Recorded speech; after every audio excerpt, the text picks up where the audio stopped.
even shorter than the time, so we are saving some time. We also keep the questions for the end of the session.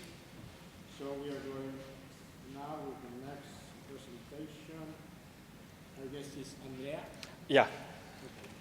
Andrea Antonello is going to present análisis de la cadena de valores de productos de cuero en el mercadillo de San Lorenzo. It's another work in the area of Florence. We can start. Okay. I assume presentation, maybe okay, it's working.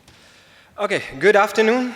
I'm Andrea Antonello. Actually, I'm here to do a first short part of the presentation in which I'm gonna introduce you one of the tools. The other one is gvSIG, and obviously doesn't need a presentation, but maybe GeoPaparazzi, which is the mobile application that has been used, deserves a small introduction. An even small introduction, I'm just to say I'm an environmental engineer and developer mainly of this application. So I will give you a very, very short introduction. First of all, what do you do when you go out? You need to survey mostly points and maybe GPS tracks. And GeoPaparazzi is basically this. It's an engineering tool we developed for our own company, for use it ourselves, then we open sourced it because we believe in this. And as you can see, this is me and my colleague. I'm the developer when it's in the office, but when we are outside, I have to hike and she gets to do the points. It's very important to notice if you have to survey, the best thing is to always have the tool with you. And newer smartphones provided exactly that, the possibility to use the tool that you always have in your pocket, also to do very quick surveys. So in few words, GeoPaparazzi just helps you to pick notes. In this case, the notes can be text notes, pictures. You may even draw some sketches of the environment you're looking at. And it gives you the possibility to log the track, the path you're going through. Because it's very important when you do a survey to have a time correlation with your survey. And the real important thing with this tool is that you don't want to have a digital, a bridge that goes from paper to digital and back to paper and back to digital, which just introduces errors. GeoPaparazzi is very simple, has few buttons. You can push and take pictures. It gives you the possibility to load in the background several maps. Everybody knows the OpenStreetMaps that are supported also offline, but you can also generate from the GIS backgrounds from orthophotos. For example, this on the right part is an orthophoto with overlaid shape files of forestry plots where we did some analysis. Notes can be of different types. We said it can be just a text note you insert, or you can draw a picture. But very important for more complex surveys, it's also form-based notes are supported. So you can configure your widget. There is an example. This is just the example widget that GeoPaparazzi comes with, where you have possibility to define a date and timestamp. You can define a text, a number. You can even define ranges inside which you want to keep the user to stay. So it's really all about standardizing your survey for different users.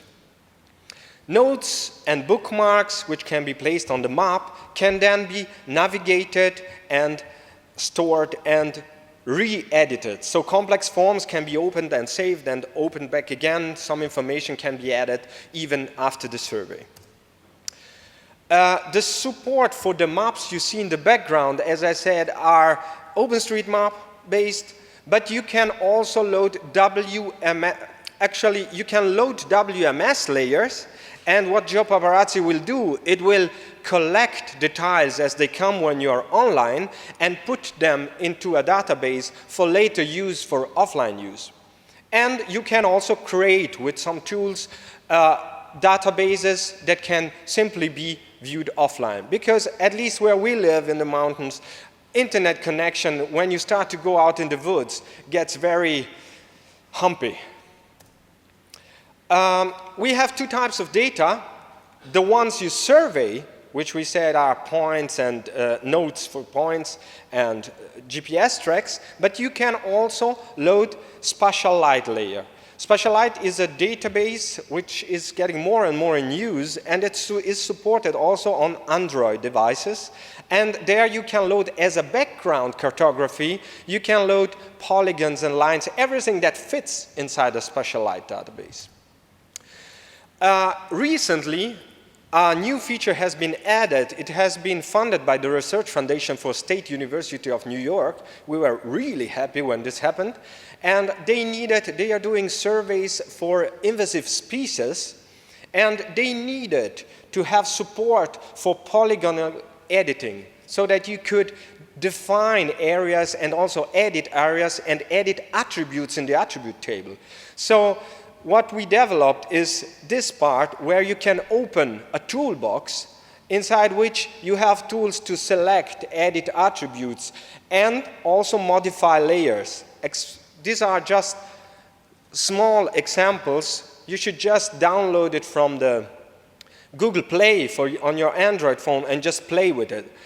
And you can just, these toolbars here is going to substitute the actual toolbars when you activate the polygon editing mode, and there you can like cut features, extend features, and the toolbar will always adapt on your needs. This is very important because if you do this on smaller devices, you really want to be able to have as much screen as possible.